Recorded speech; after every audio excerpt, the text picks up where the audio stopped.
सहनावतु सहनौ भुनक्तु सह वीर्यं करवावहै तेजस्विनावधीतमस्तु मा विद्विषावहै ॐ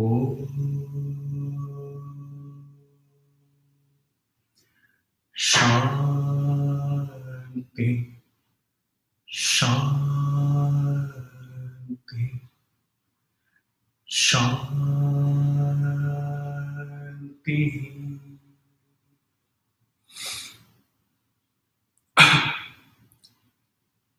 So we move on to the fifth verse from the chapter 2 on nature of Brahman. The verse goes like this: some indescribable supreme principle which is imperishable, unborn, undecaying, anirvachyam paramam tattvam aprameyam chakinchana, fearless, motionless, one without a second, ancient and infinite, that thing alone exists.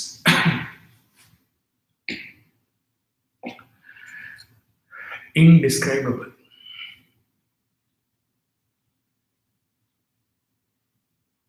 Description can always catch only parts.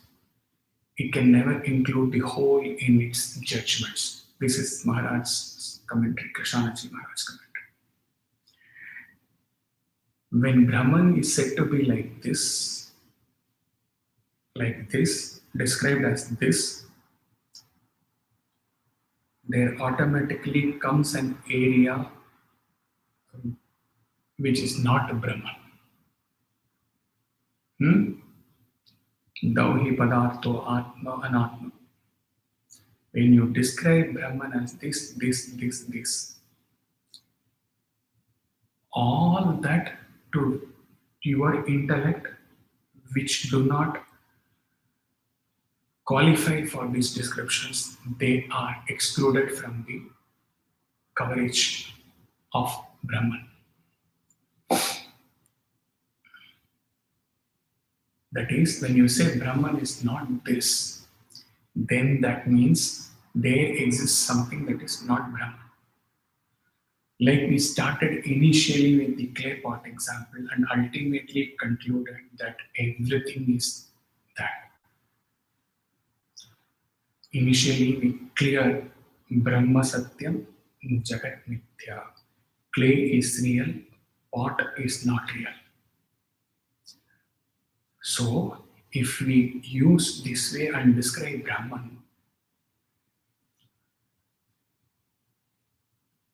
we are saying that there is something in creation which is non-self, which is non-Brahman, which totally goes against the Shruti's declaration that Brahman is Purnam. Purnamada Purnamada. There are several descriptions of Brahman. Intellect being intellect, it will not include and it will not encompass all the descriptions. It will not include all the descriptions to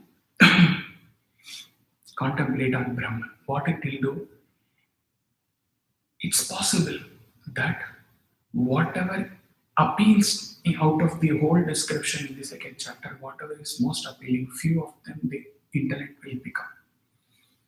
And it will accept, yes, Brahman is this. But when it is put to some other thing, the intellect will say, oh, this does not come under this category. Classic example, we have just started with indescribable. Indescribable, Brahman is indescribable. Okay. I now take a phone, 100% describable. So this is not Brahman. Watch, describable, not Brahman. Like this, the intellect will go.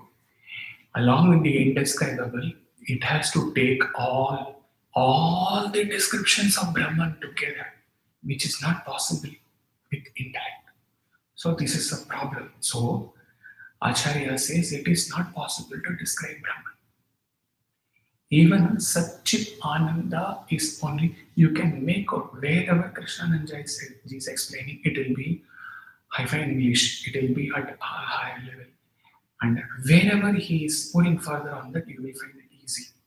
And as an addendum to Krishnananda's commentary. So he need not have to explain it.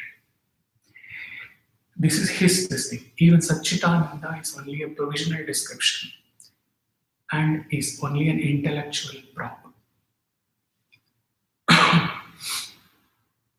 The exact nature of the reality can only be experienced as such and can never be given expression to.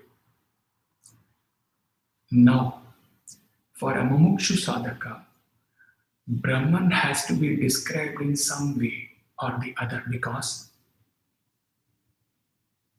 for even a layman, one does not have to describe about Banke Bihari or Chiramachandra or Bajrangabali.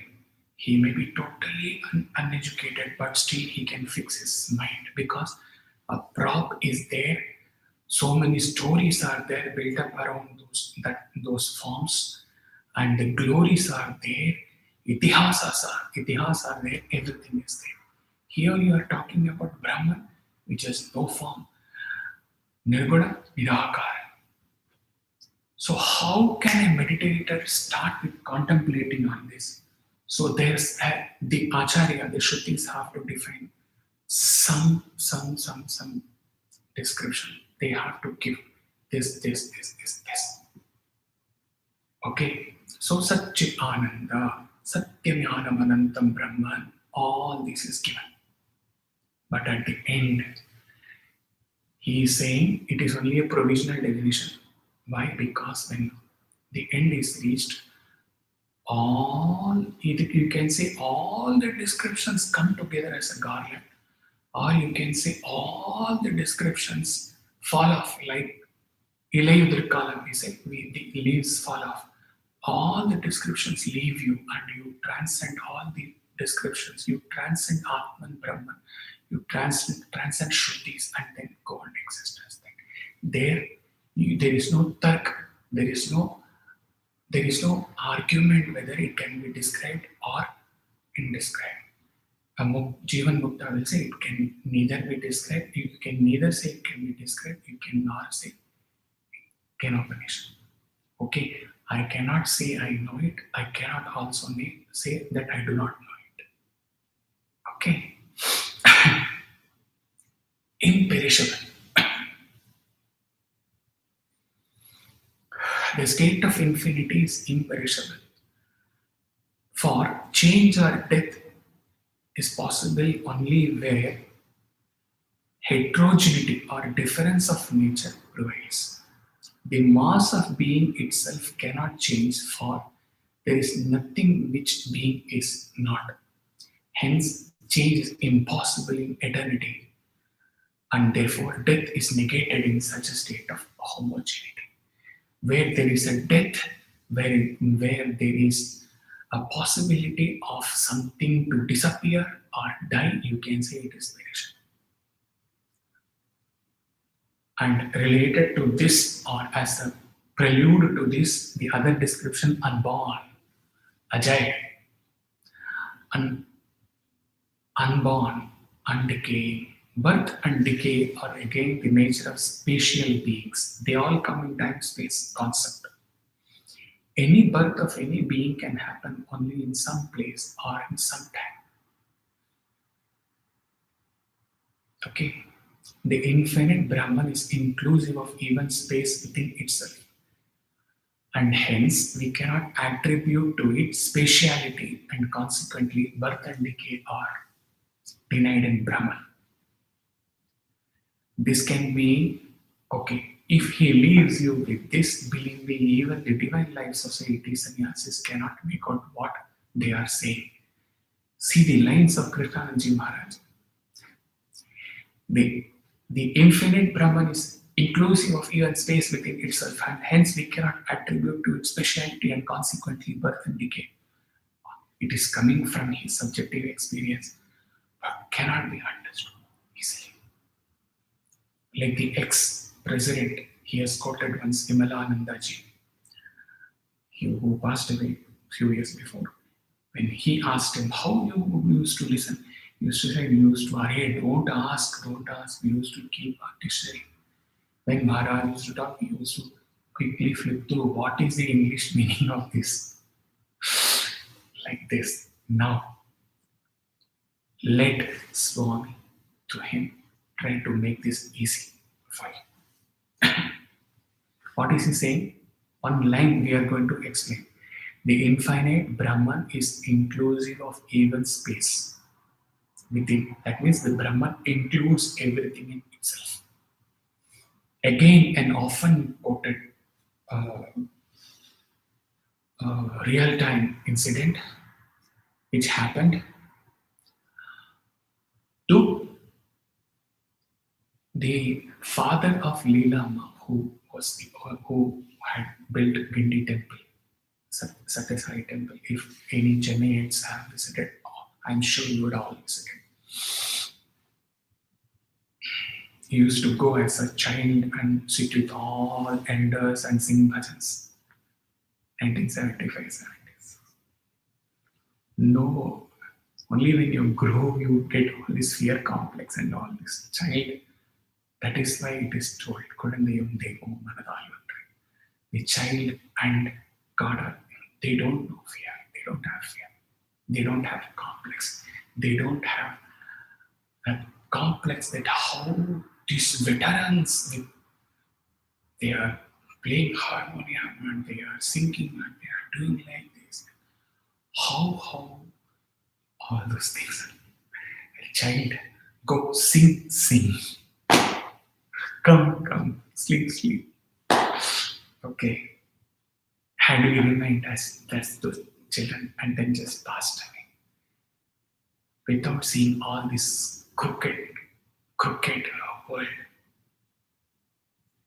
had our childhood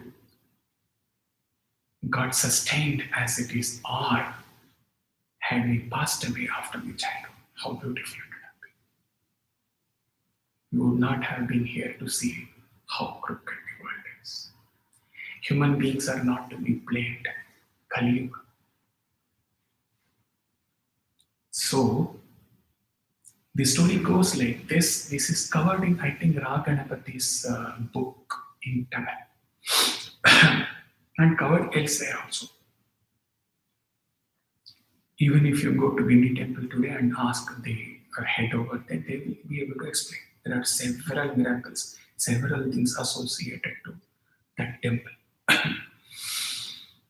When that land was selected for the temple and the workers started digging that temple, because you have to make the foundation, you have to have the beam, you have to reinforcement, everything has to be there. Mudaliyar and Swami, young Swami, they are standing there. They found all the bases of the linga. The linga is absent, all bases. Okay, they are all available there. Mudaliyar asked Swami, where are the lingas for all these bases, Swami? Swami shows here. Lingo Bhavakara Lingeshwara. Swami says, it is all here. I don't know what is happening to you when you are listening to this. He cannot explain what happens to him when he is saying this.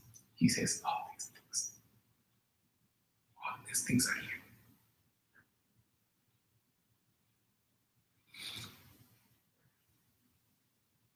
One, human beings are born out of the grace of Shiva and they worship Shiva. But the one is who is all Shiva, who has all the lingas within himself, where there can be birth for him, where there can be death for him. Not to confuse with Swami's form or our form. Where is the birth for the self? When the self, the Atman, is what you are, and the Atman or the self is Shabhasyam Idam Sarvam, the entire.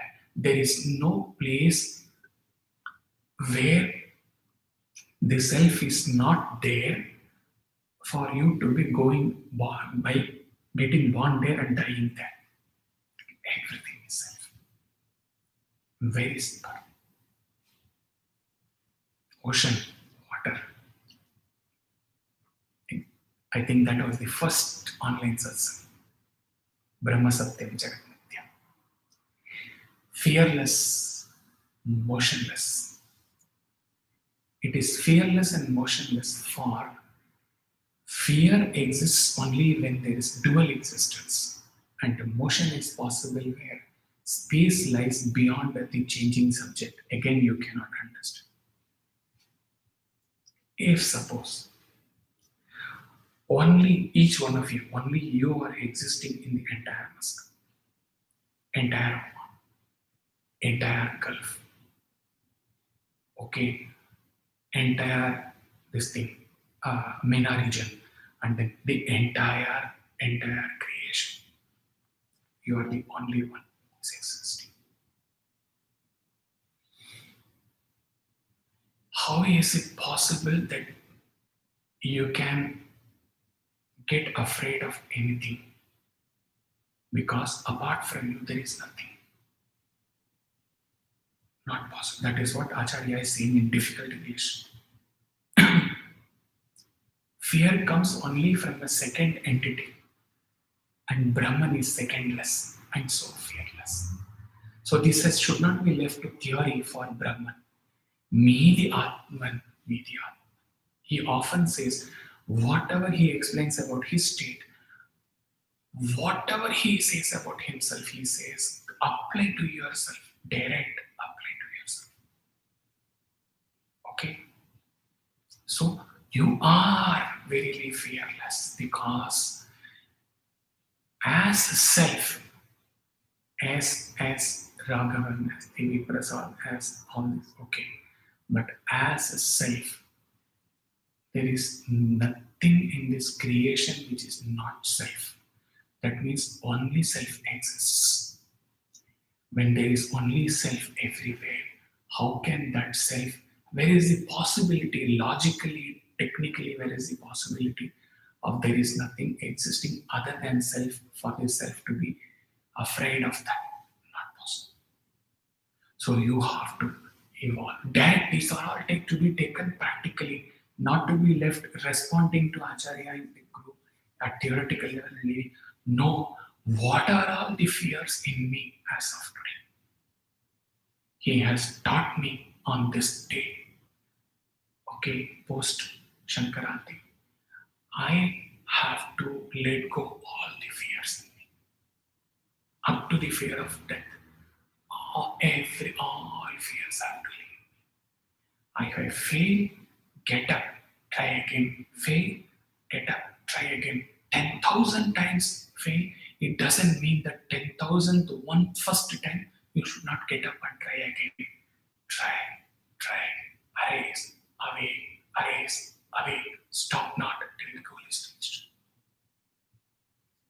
You don't count your failures, you look forward in the hope of success. That is how life moves on. Brothers and sisters, this is very, very important. Day before yesterday, now what he is giving, from some other chapters, he reads in the morning, and then he, on that verse, while driving, he speaks about 15-20 minutes to 3-4 sadhakas. So it has become a daily. Now there is no life for them without Ashtavakra Gita. So there is a verse in which Ashavakra says the worst and unimaginable fear which one can have is the fear of death.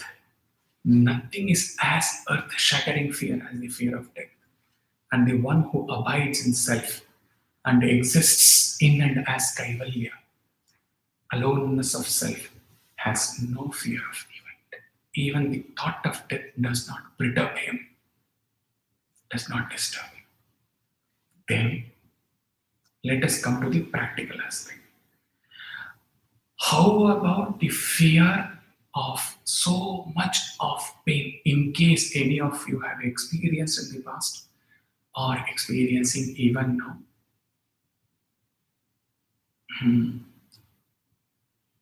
Or let him get an answer from you all. No, Guruji, we have not experienced fear. He'll be very happy.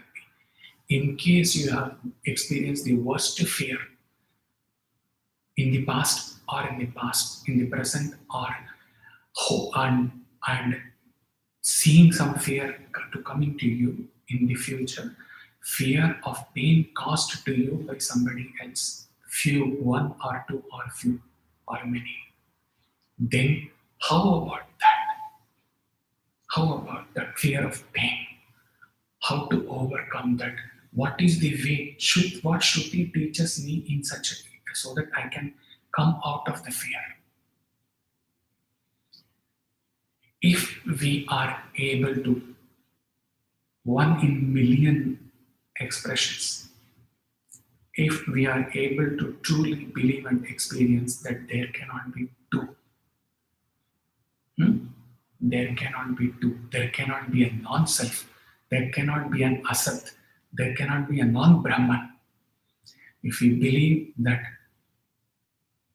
there cannot be a two, then all of them who cause you pain, all of them who cause you fear, fear of an ensuing pain, day in and day out, all of them are verily self. Verily self only, because there is no non-self. If you, Acharya is teaching you, you are self, that you, our self is common, that you is applicable to every 1 billion, trillion, or the entire population, living, non-living, everything. So, don't leave them out of that Purna Brahman. Everyone who is bad to you, everyone who is worst to you, everyone who have turned away from you, all are Brahman. Then I have always been noble, I have always been pure, then why I am getting this pain? Okay, I have understood. I should not have any feelings for them because all of them are Brahman, are very self. Then I have been so pure, why I am getting? You cannot defeat the theory of karma.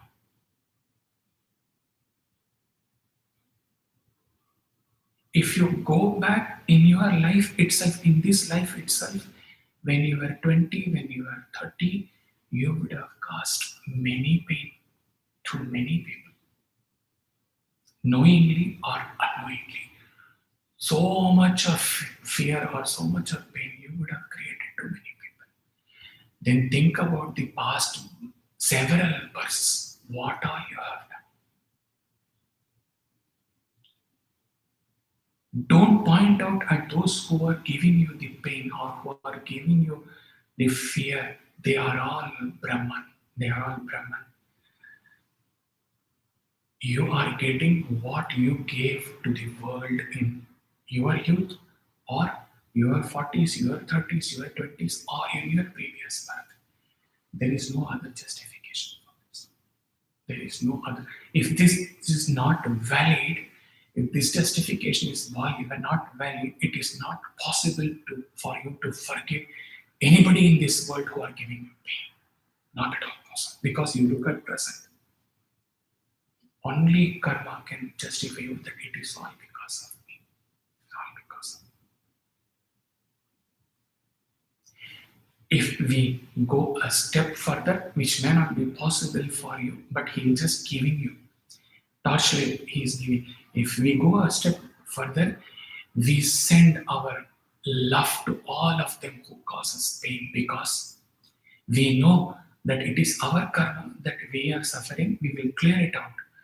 But whatever they are doing with evil thoughts, evil notions, they are going to suffer for that karma, for that at that time, for giving strength to them, for giving moral strength, spiritual strength to them, for clearing the karma.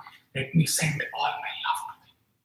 This is the ultimate, which you may not be able to, but it doesn't mean that you should not be clear about the goal. You should be clear about the goal at least. One without a second. I think we have covered this already. We will leave it. Ancient and infinite, Puratana, Anantam. That ancient one, the infinite alone exists. Nothing else is. It is older than the oldest, for being is never lost. The pure existence can never fade away, or it can never go through the 6 stages to fade out, or to be told that it once upon a time there lived Brahman. We cannot say. Ancient is a limited expression. Ancient means, if you say ancient, your intellect will also give a time period for it. Oh, it should have been 2200 years before. It should have been uh, pre-Buddha era, BC era, before Christ era, and all those things. Ancient means, you will have to be clear when Brahman is described as ancient. Ancient means it is beyond time. It was there before the time space came into existence in the creation, upon Brahman willing to come and create this. Next, which is neither short nor long, neither that much nor this much, neither black nor white, neither stout nor thin, neither good nor bad. This should be understood as Brahman, neither good nor bad. Na sadhu va cha sadhu. Again, a futile attempt is being made to describe that which can never be described. Shortness and length, quality and color, quantity and size are not attributable to Brahman, which is indivisible and absolute. Such attributes are the conceptual limitations superimposed on the reality by the imaginative individual consciousness. The conception of any sort of quality is possible when there is somebody who is cognizing, who is knowing about that quality. Then the possibility of quality is there. When there is neither cognizer, there is neither the one who is there to know about the call, know about something, and obviously when there is nothing there to be known, knower and known are absent, cognizer and cognized are absent. Then who is there and what is there for which quality can be described? Okay. Neither good or bad.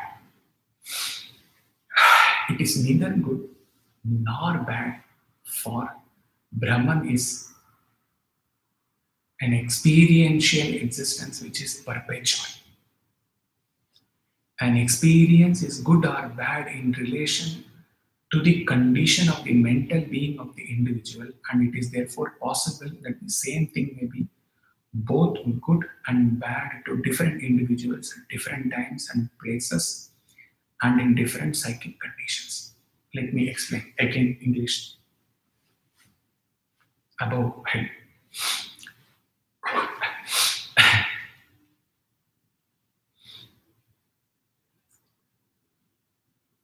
If an experience has happened to you at one point of time, and it may be even 10 years, and or it may be half an hour or 5 minutes, an experience has happened to you.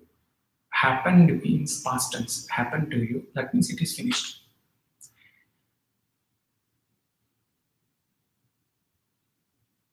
Then today you can sit and judge that that experience was good or bad.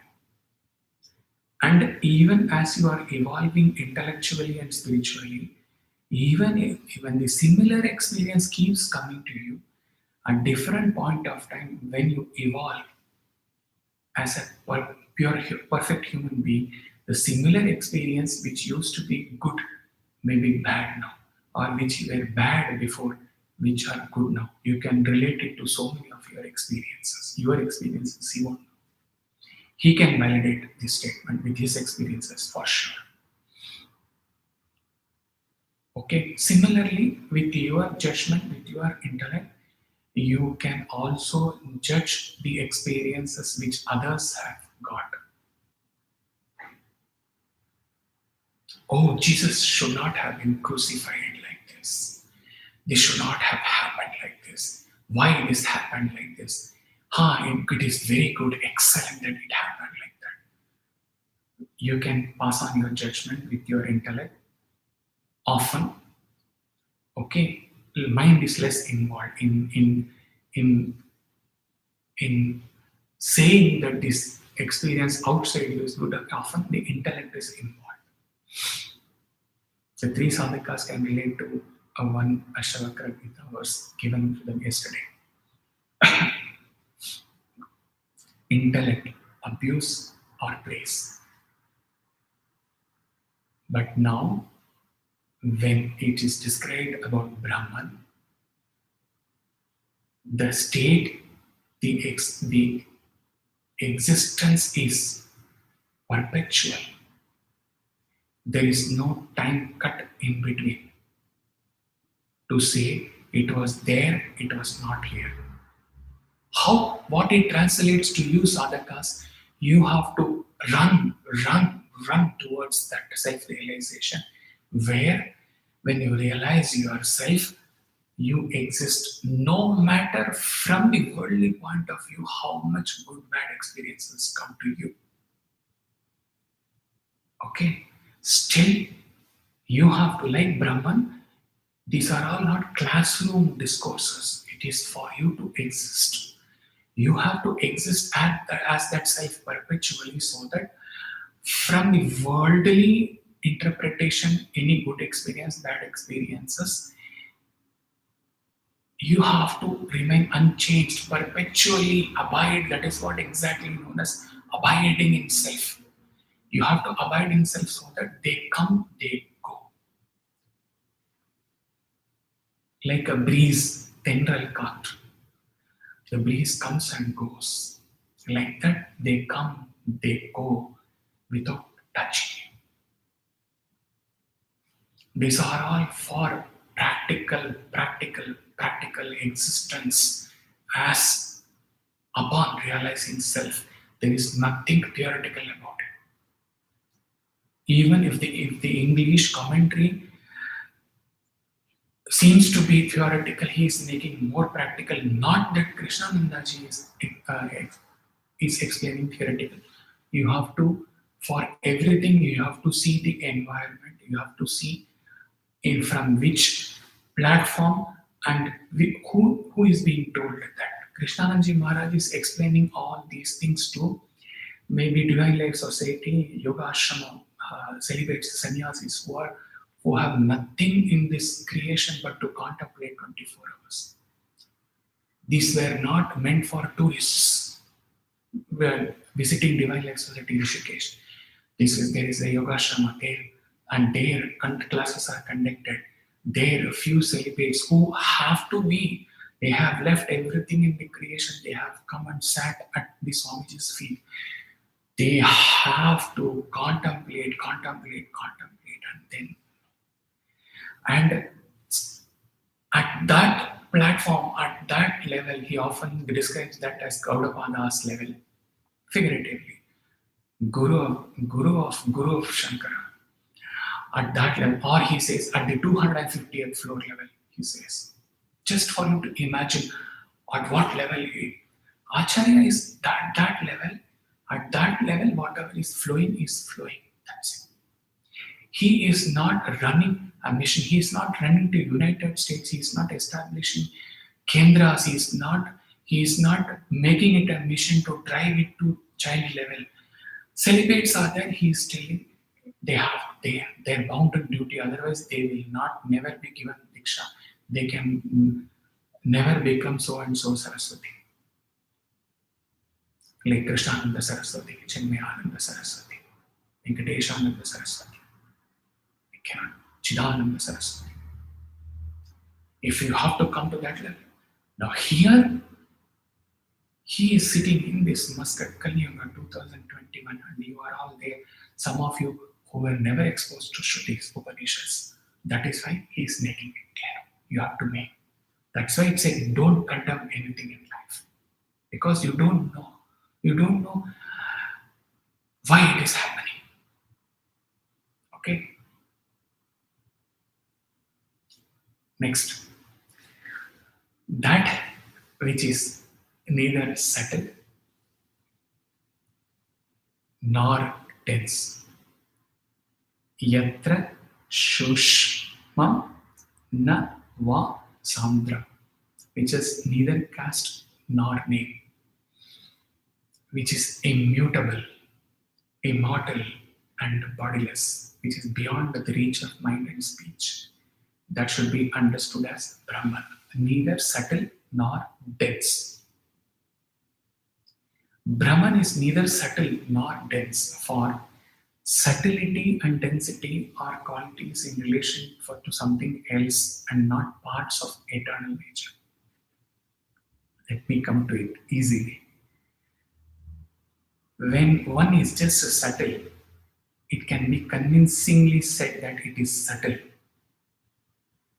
But when that one essence is subtler than the subtlest, Anor Aniya, subtler than any subtlest thing which we can ever imagine, the expression subtle loses its value or weightage because you can only at best sit in Nididhyasana and try to experience what is that which is subtler than the subtlest. If you apply your intellect and then go on describing it as subtle, you will reach to some extent of subtlety, which you may think that it is a subtle most. Atom, electron, pluron, he is not from science, he is just telling. There can be nothing more subtle. No. We all know, Sai devotees know of the famous interaction between Dr. Bhagavantam and Swami, where Swami asks him to bring a stone and asks him to explain to the students what is there in that stone, and he keeps on explaining scientifically inside this is there in that, all this pluron, he doesn't know. You science background people can understand this. Okay. Electron, atom, electron, proton, all those things. Further, Swami is asking. Dr. Bhagavantam is exhausted, and Swami takes that stone and gives it back. There is a beautiful statue of some Lord Krishna or Sai or this thing. Now he asks Bhagavantam, how can you explain this subtlety? God is subtler than the subtlest possible. So just don't describe it as subtle.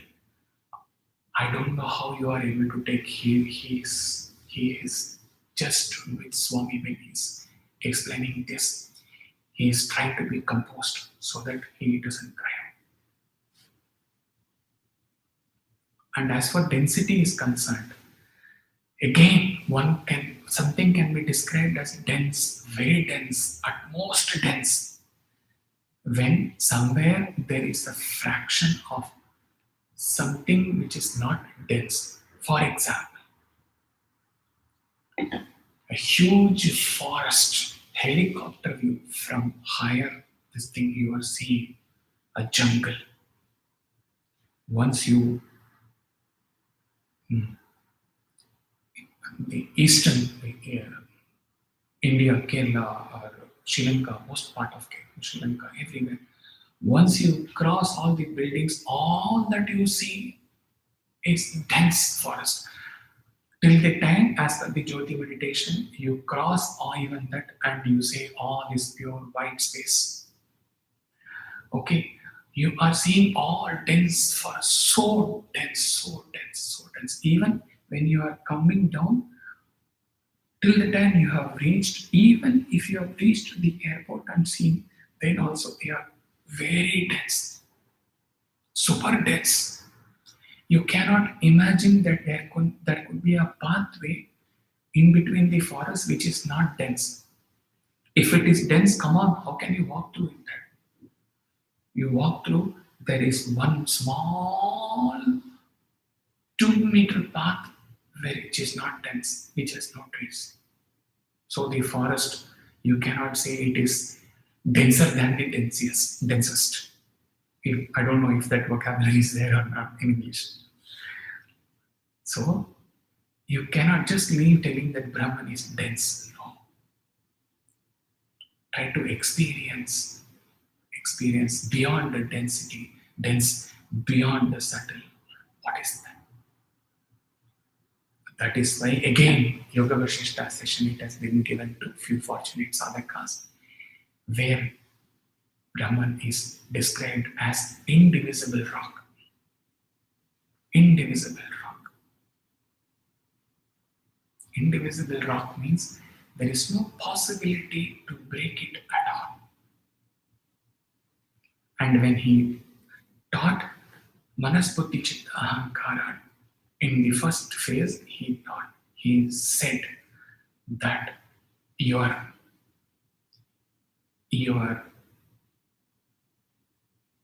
mind, gateway of mind should be in two ways. To all pious, spiritual aspects and to all those decisions which have to be taken out of pure intellect, sattvic intellect, let it open. And except this, there are no more exclusions. Very, very strict, there are no more exclusions. Except this meritorious, pious, spiritual, sadhana related, all these things. Shravanam, Mananam, all the listening of good.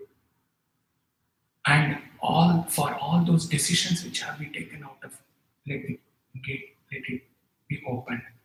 And for any other thing, A to Z, any other thing, the mind should be like the indivisible rock. Nothing else should have the propensity or the power to enter the gateway of mind and push your helpless senses to act and fetch your karmas. Indivisible rock. Neither caste nor name, not explained, name, jati, veda. 45 minutes, yes, explained. Immutable. Mutation marks out the transient nature of a being, and the Supreme Brahman must therefore be immutable.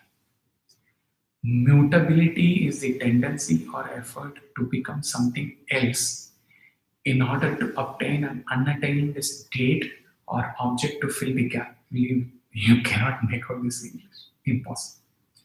Brahman is a mass of intelligence. Chidgana, Vijnanagana, Prajnanagana. Brahman is destitute of any other characteristics. He is entirely without any sort of difference. In Brihadaranyaka Upanishad, you will find as a mass of salt has neither inside nor outside, but is entirely a mass of taste. Thus, indeed, has the self neither inside nor outside, but is altogether a mass of knowledge, again indivisible rock. So, as an indivisible rock, Brahman is not subject to mutation. Immortal. It is immortal, for mortality again is a sign of relativity, which limits the self-existent nature of the self. Birthless and deathless, changeless and fearless is Brahman, for it is the eternal home for all that changes and perishes. Everything comes from it, lives in it, and re-enters into it like rivers into the ocean. Therefore, the everlasting being, the reality that endures without altering itself at any time, is of the same essence throughout. The lion which roars otherwise, Shivanandaji Maharaj, is singing on this immortal self. Let us listen. Afterwards, post a session, Immortal Self Swami Shivananda, you will get this song, 2.5 minutes.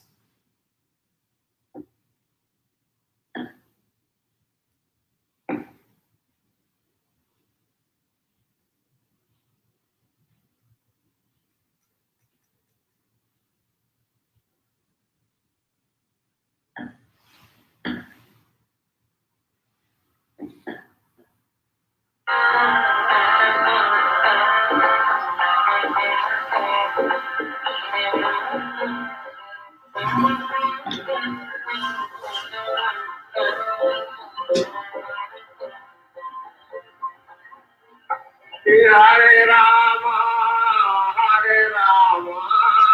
Rama Rama, Hare Hare, Hare Krishna, Krishna Krishna, Hare Hare, Hare Rama, Rama Rama, Hare Hare, Hare Krishna, Krishna Krishna, Hare Hare.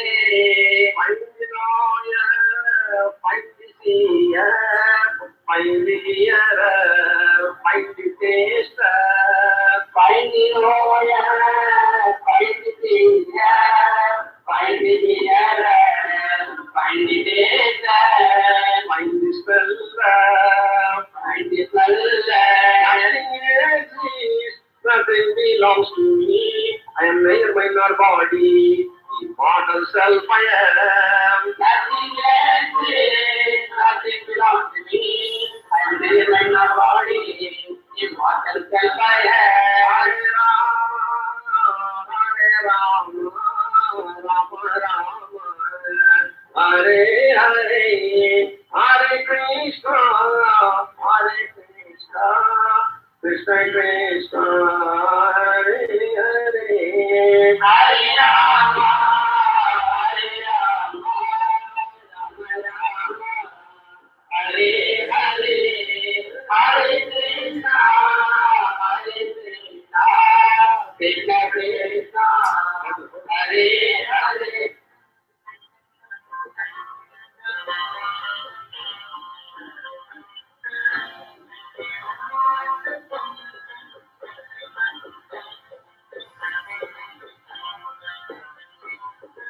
भगवान की जय।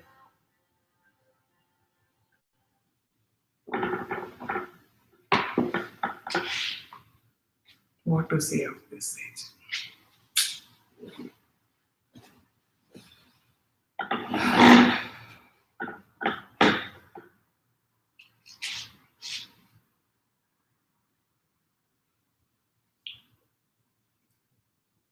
The line sang, now the line roars. This is a writing by Maharaj on message of Amrita, immortality. It's a very long, this thing he has taken only as one. Meditate always. I am pure consciousness. I am Satchidananda Brahman. I am the immutable, self-effulgent, immortal self. I am the silent witness of the three states. I am distinct from body, mind, prana, and senses. It is bondage when you are attached to your wife, property, body. He doesn't say you should not be with them.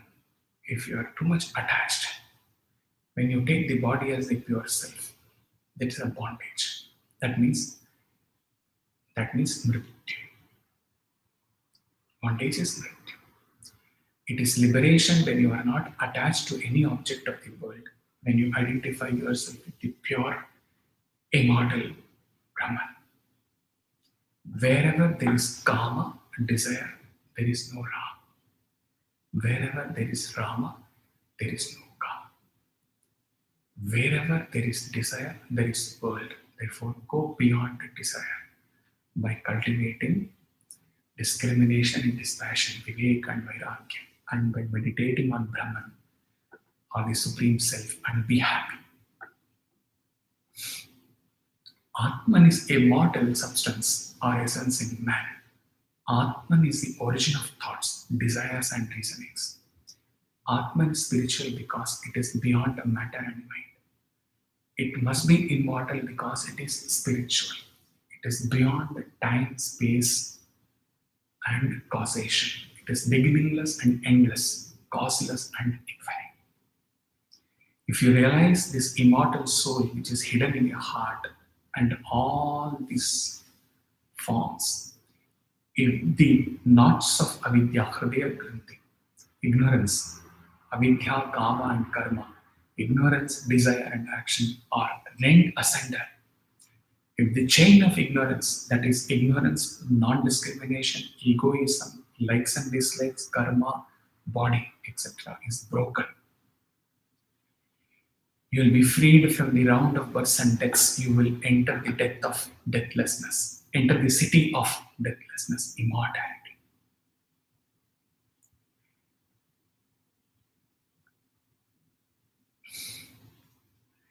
The flame of a lamp destroys immense darkness.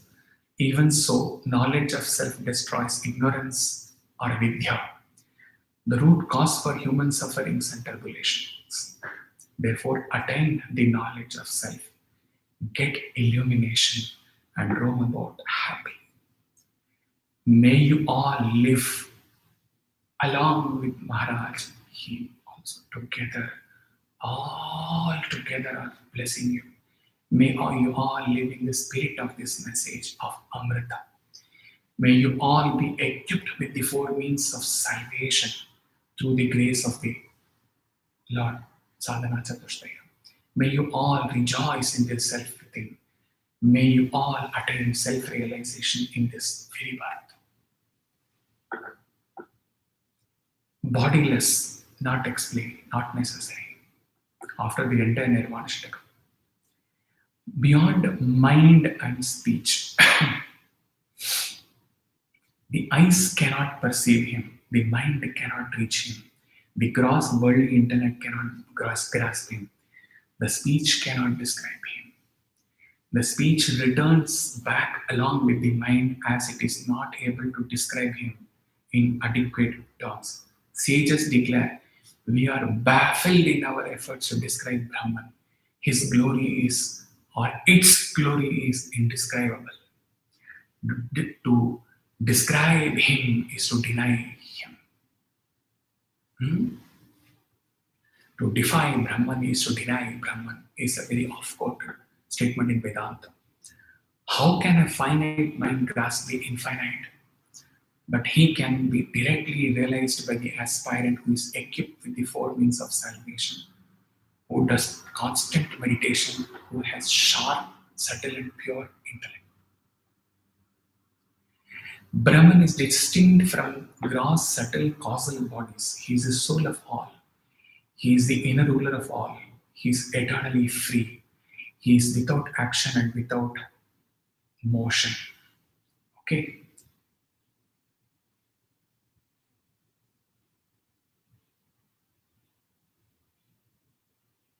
We will take only this eternally free, motionless. It is eternally free and can be bound by none, not even by motion and action, for motion and action are directed towards an unattained goal. But Brahman has no goal to attain and has no purpose to move and act. It is the majesty of self sufficiency. Majesty of self sufficiency. Majesty of self sufficiency. Perfection and utter truth, beyond which there is nothing.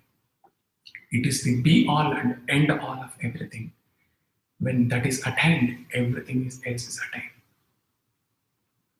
After describing all these things, a small incident, it may appear at the surface level as totally irrelevant. For him, it was totally relevant at the subjective level, at the existence level. So he is sharing.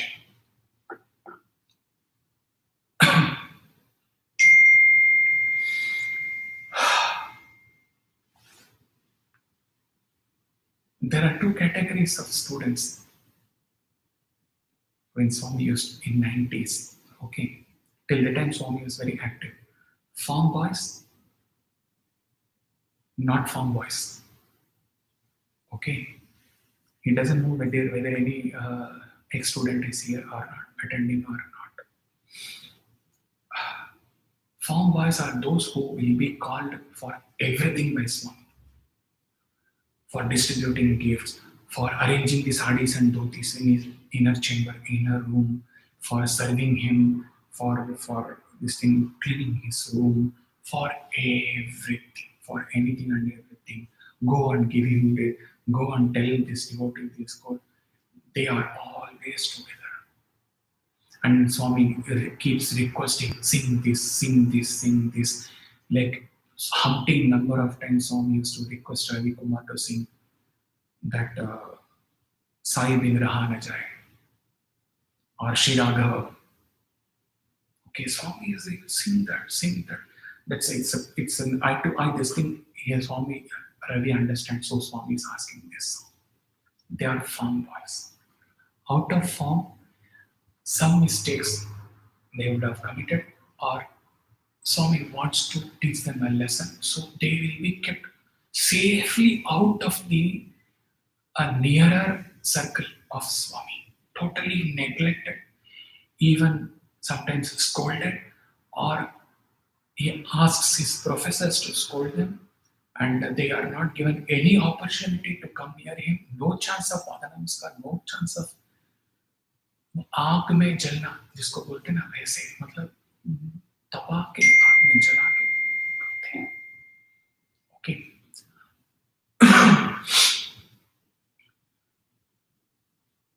Like that, one not farm boy is there, and seeing is enough of his crime, enough of his crime.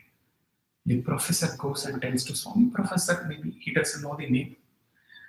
In that narration by an ex-student, the professor's name is not given. The professor pleads with Swami, Swami, please forgive him, Swami. Baba, how much he's not having food, he's not at all normal. It will affect his overall personality and all. Don't neglect him like this. Then he uses a very often quoted statement with which all of us are get away so easily. To err is human, to forgive is divine. So you are divine, Swami, you are divine, Swami.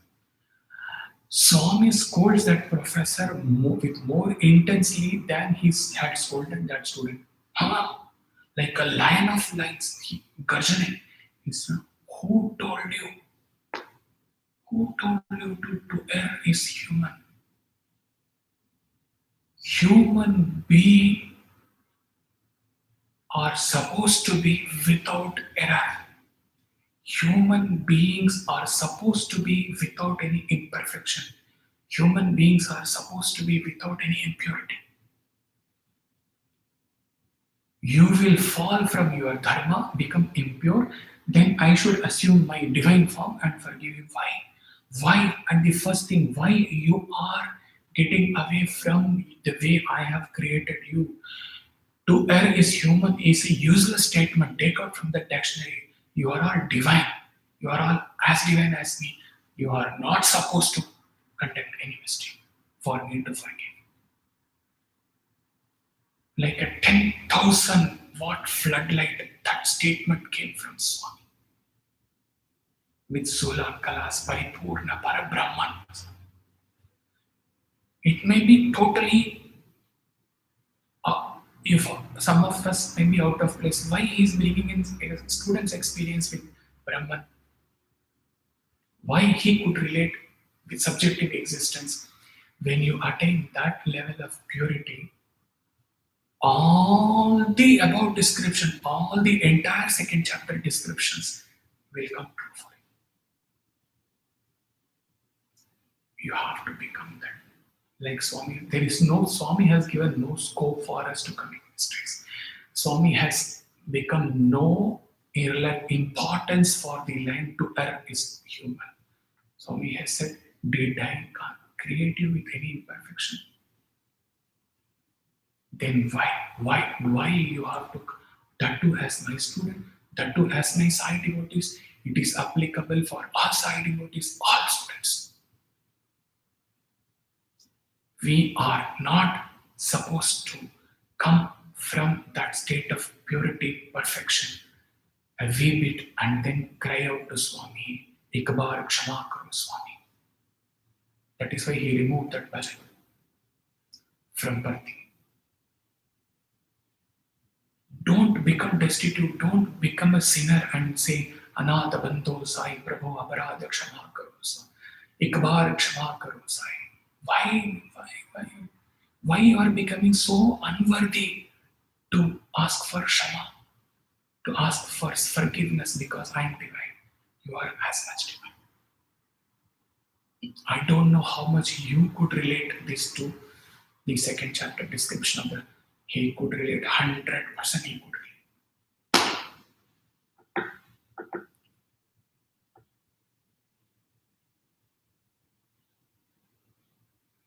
When Swami's thought comes, he is somehow holding his tears.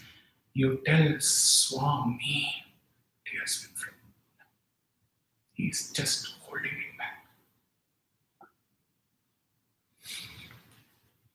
At last, after all the descriptions, Shrutis fail. So Shivanandaji Maharaj is indicating. Shivanandaji Maharaj has experienced all this nature of Brahman. He is existing as Brahman.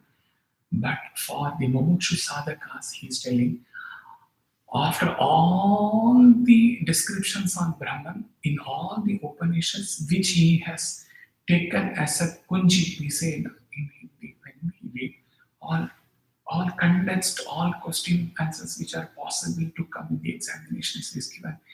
In those days, 40 paise, 50 paise, we used to, we will read this kunji. In this, all the possible question answers will come. That in that essence kunji format, he has brought in all the nature of Brahman in the second chapter. That is why Krishnanaji Maharaj said that it is enough if you go to Moksha Gita, because all other Gitas, all other Shrutis, all other Upanishads are realized to master above board Swami Shivanandaji Maharaj. He has brought in all the essence. And then Krishnanaji Maharaj wrote commentary which is not understandable. And Swami tells him, you go, you help how many of them? Some 6, 7, 8 of them who are from 25 to now 8 to 7. Help them explain them. He cannot restrict it to 8. We don't know how many in the Shivanandaji Maharaj wrote in 40s and 30s and 20s. And when he sat after getting that glance of Swami in 2010, from the 20s, 30s, 40s, whatever Swamiji had written, all the Moksha Gita, self-knowledge, Moksha Gita, Jivan Mukta Gita, and all deities and significance of all festivals. You put any Hindu festival and tell plus Swami Shivananda. There is not a festival, there is not a deity which Maharaj has not explained. All these and what not, a Brahma Sutra, Brahma Sutra, Bhagavad Gita.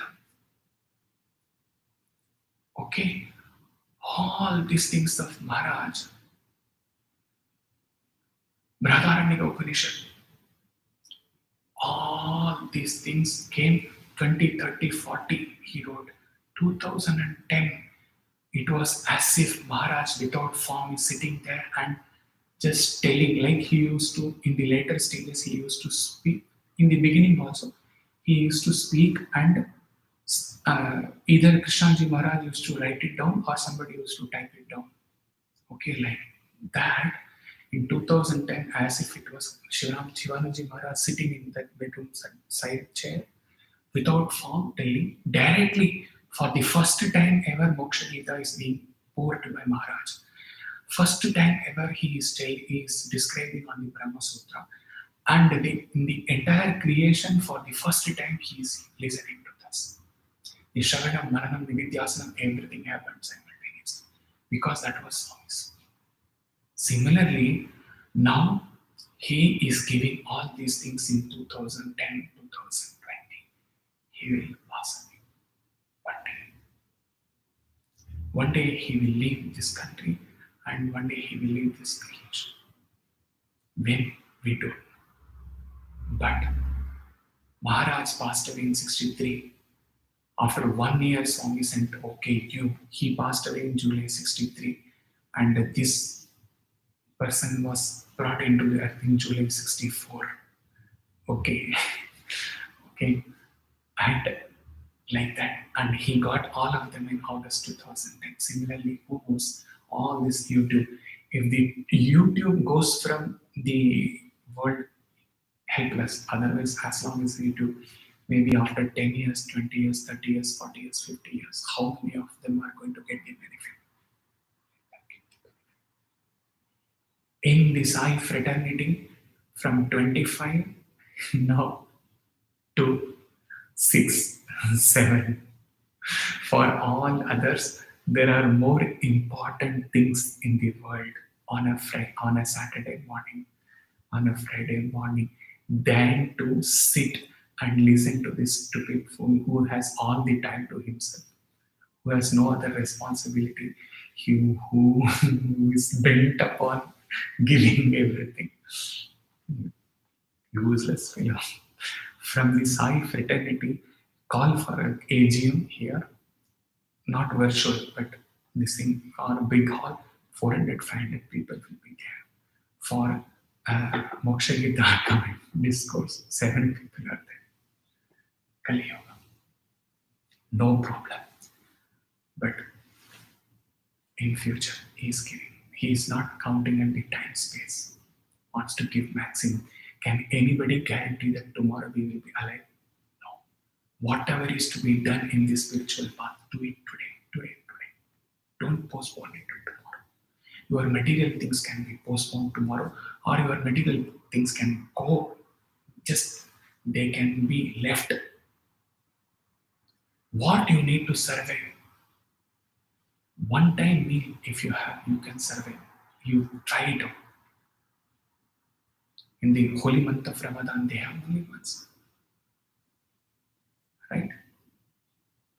One time, one morsel of food is sufficient for you. Nothing else is required. You can sleep on the mountain, literally, floor. You can live with minimum stress. And you can have the amber, the sky as your roof, and dharti as your bed. Don't postpone spiritual sadhana. For nobody, when Nidra Devi embraces you, a human being, when one goes to sleep, there has been no person on this earth who can leave a note of guarantee and sleep that next day morning he will be awake in full strength, in full vigor. No guarantee. then how can we leave the spiritual journey, sadhana? For him, it is beyond his comprehension. It is for you to think and answer this. So, coming back, to define Brahman, last verse there said Brahman cannot be defined. To define Brahman is to deny Brahman. The only adequate description of Brahman is a series of netis, negatives, nirvana, shadaka. That is the reason why Upanishads declare neti, neti, not this, not this. This is the verse 8, 9, and the 10th. With this, the nature of Brahman chapter ends. After attempting to define Brahman through 8 verses, at last the tongue dries up. Even the realized seer is exhausted and confides the truth Brahman cannot be defined. I give it up. Shrutis give up. Upanishads give up. Ashtavakra gives up. Avaduta Dattatreya gives up. Everyone gives up. Now I have explained enough. Now you have to enter into Mananam and Nididhyasana and experience it yourself.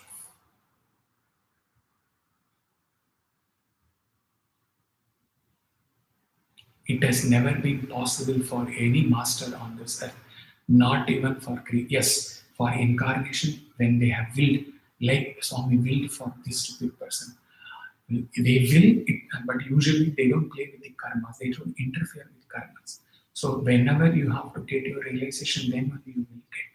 So it has never been possible for any acharya in any yoga to just grant a realization like this. He or she, like Ananta Mahima, for she, Amma, so many of them, Jnata, Jnata, unknown masters. Okay, they can feed you with the Shrutis, they can teach you everything about the Shrutis, they can almost make you understand through Shravanam, your sincere Shravanam, what is that? That's all. That's all. Otherwise, on a birthday festival, when Swami used to come floating in that white, seeing that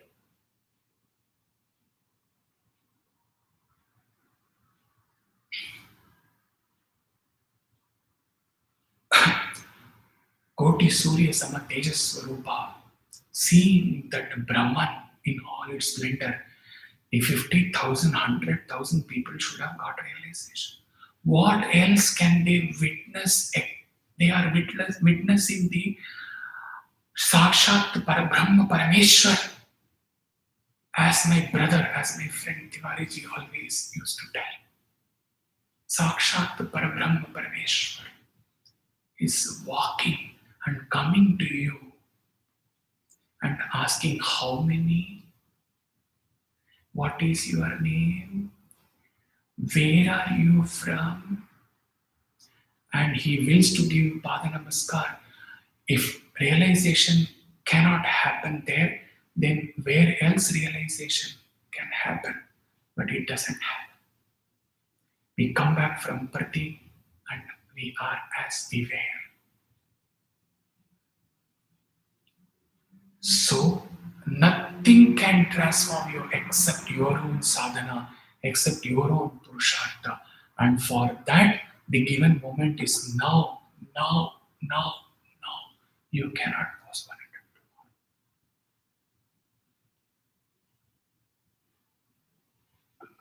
Some of you, few of you, one of you, or all of you may be deaf to this continuous pleading and requests, prostrating to your feet, literally prostrating. But brothers and sisters, don't postpone the goal of self-realization. You are not born for any other thing. You are not born for growing this body, beautifying this body, for amassing property, amassing wealth. gaining accolades in your career, in your social service, in your community, this thing, get-togethers in your circle. You are not born for marrying, performing sex, getting children, growing them, marrying them off, waiting for the grandchildren, and seeing the grandchildren grow and during the 90s, and with the faint hope, maybe okay, I can see even the great grand. You are not born for any of this, though they are all there in the game part of your life. You are born only to realize what you really are. Like what Swami told, I have created you pure. You have no right to do any mistakes and say and plead with an excuse that to err is human. No, remove that error, remove that impurity out of your world. Whereas we human beings have totally forgotten the very purpose of our existence, and we are indulging in how many other things, how many other things, all born out of avidya, kama, karma, all are born out of the ignorance of our real nature, and that ignorance breeding desires in the form of raga, dvesha, positive desires, negative desires, positive attachment, negative attachment. And then avidya, kama, and we go about doing actions pushed by these desires and add karmas. And for clearing karmas, we are born again desire, again karma, again death, again birth. How much?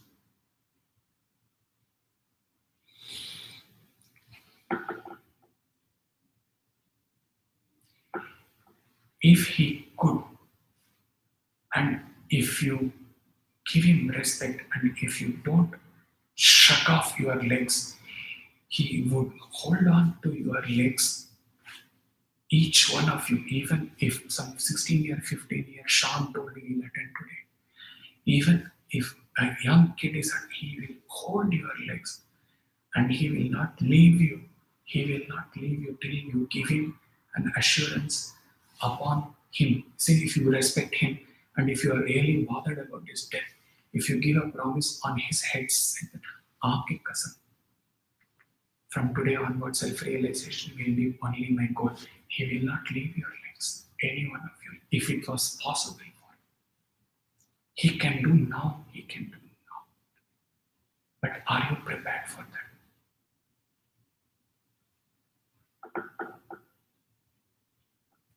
If Brahman is consciousness, then the unconscious objects are excluded from it. We started with indescribable. If Brahman is bliss, the individuals filled with grief are excluded from it. If Brahman is being, it cannot be said what non-being is, though non-being, okay. It's all the definitions centers themselves in aspects which are accepted as pleasant to the individuals, and all unpleasant experiences are cast off as not belonging to Brahman. Such a narrow conception of truth may be valid with respect to individual happiness, but not to the essence, truth, Brahman as it is. The hidden secret revealed by Swami Shivanandaji Maharaj in describing Brahman up to 8 verses and then giving up is 8 verses he describes, 9th verse he gives up. What perhaps could be a secret revelation, he is telling this from him inside. One must continuously ruminate, take up mananam over all the descriptions in all the 8 verses continuously, contemplate on them continuously in sadhana, till you reach a very, very, very advanced level, which your heart, Antaratman, will tell you. And when you reach that state, you don't blabber, go about declaring that you have reached that penultimate state. More and more silence grips in. You don't feel like talking to anybody. You don't feel like talking all worldly things, but very few limited required lines. Because what Ramana said, it is the speech, spoken words which always disturbs the eloquence of the eternal communication which is in silence. Okay, you go about continuously contemplating, not nididhyasana. Contemplation is on the dictum of the Shrutis. Nididhyasana is only I am self, that's it. Brahman. Nididhyasana, you don't carry anything else. Mananam stage, contemplation stage, it is all those things are there. With all those kavacha, with all those endowments, when you sit in Nididhyasana, Brahman. Maybe you could take up the 4 Mahavakyas or the 5th Mahavakyas which he coiled and gave you Aham Tatvasi.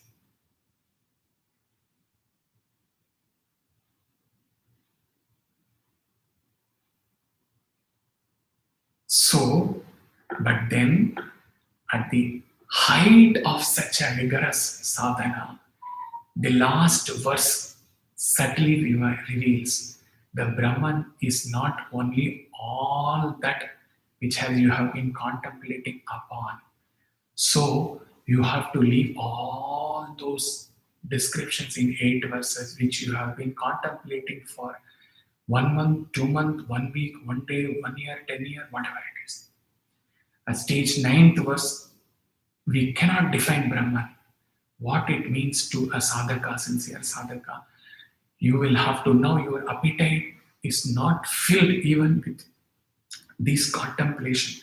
So you will have to leave all those things and set on the highest pedestal in your spiritual sadhana, and all the 8 verses go. That means the Upanishads must go, the Vedanta must go, everything we learn must go. The last what it says, Na Guru Naiva Shishya, 6th verse, Atma Shatakam, Nirvana Shatakam. So, perhaps the revelation by Maharaj, Brahma Rishi Shivananda Maharaj, is that you let go all what you have learned, and then at the final step, penultimate state in your spiritual sadhana, you set yourself in such highest pedestal where nothing else is going to satisfy you eternally other than experiencing subjectively what you have learnt and what you have contemplated so far. That is the essence of the 9th and 10th verse, where he says there is no use of defining Brahman or describing Brahman. But it doesn't undermine the significance of the earlier 8 verses. There is a lifespan, there is a long lifespan, 10 years. The other 3 sadhakas are spending. Now 2001 to 2021. 21 come May, it will be 10 years completed. For the rumination, for the mananam, for the contemplation part, a long period is required. Only the culmination of such sincere contemplation will be the final subjective intuitive experience of what that is, which is anirvachaniya, which is beyond all descriptions.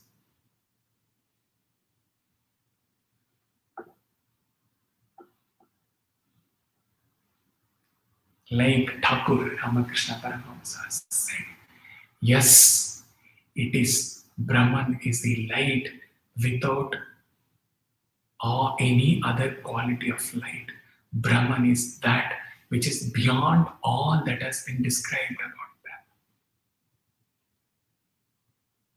There are lakshanas of Brahman. You have to transcend all. Towards when he reached the Song of Self in 2012, towards the last he wrote, I am neither Atman nor Brahman. I am I.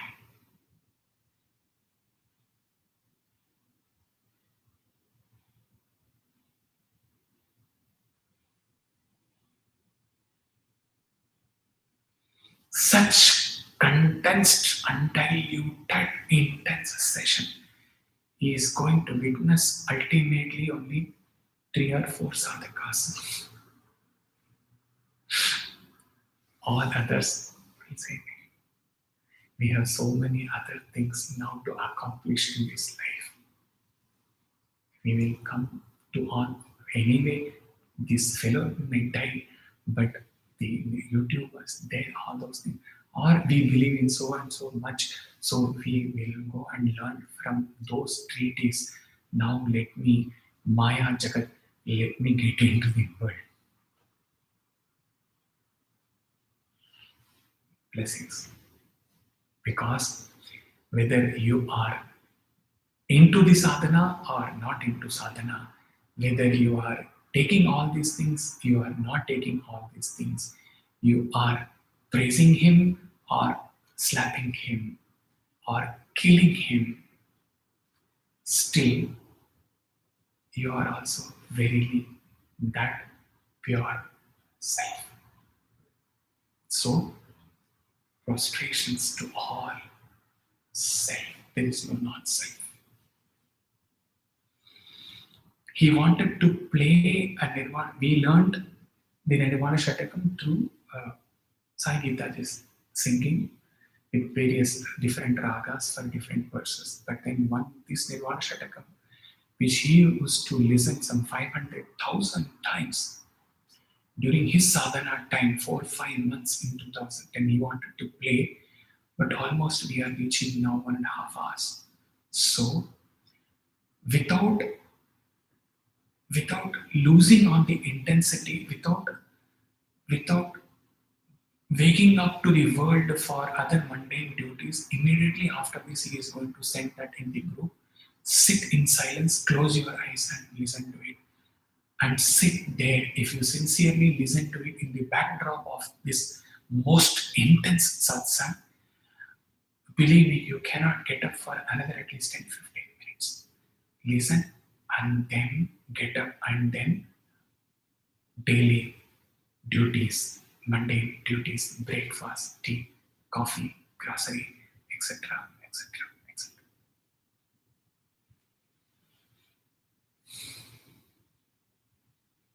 Hari Om Tat Sat.